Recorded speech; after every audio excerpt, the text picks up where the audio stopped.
Yes, magandang tanghali po at nagluluto tayo nitong sinigang. Sinigang na fresh na isda. Ayan. Ito naman, dinalawa, pinrito ko na lang. Pero ito, kompleto tayo sa Ricardo. Ayan. At alam nyo ba ito? From the Philippines.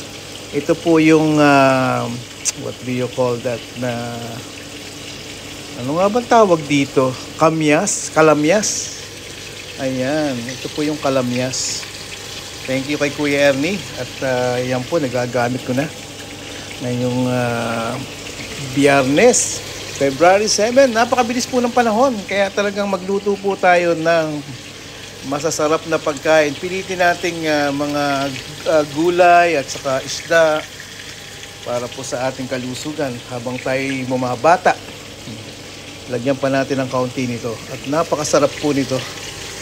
The best. Oh. Sasama na rin natin to para kompleto na. Ayan. At ang ating pampaasim. Ayan. The best po ito. Habang kumukulo, maasim na maasim. At mamaya lalagyan ko pa ng konting lemon. Kahit isang lemon lang. Napakasarap nito. Sa palagay ko, gaganahan na naman kami mag-asawa.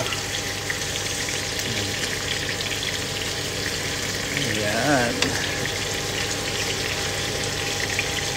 The best ang ating tanghalian ngayon. Okay. Huwag na nating takluban para medyo makasingaw talaga yung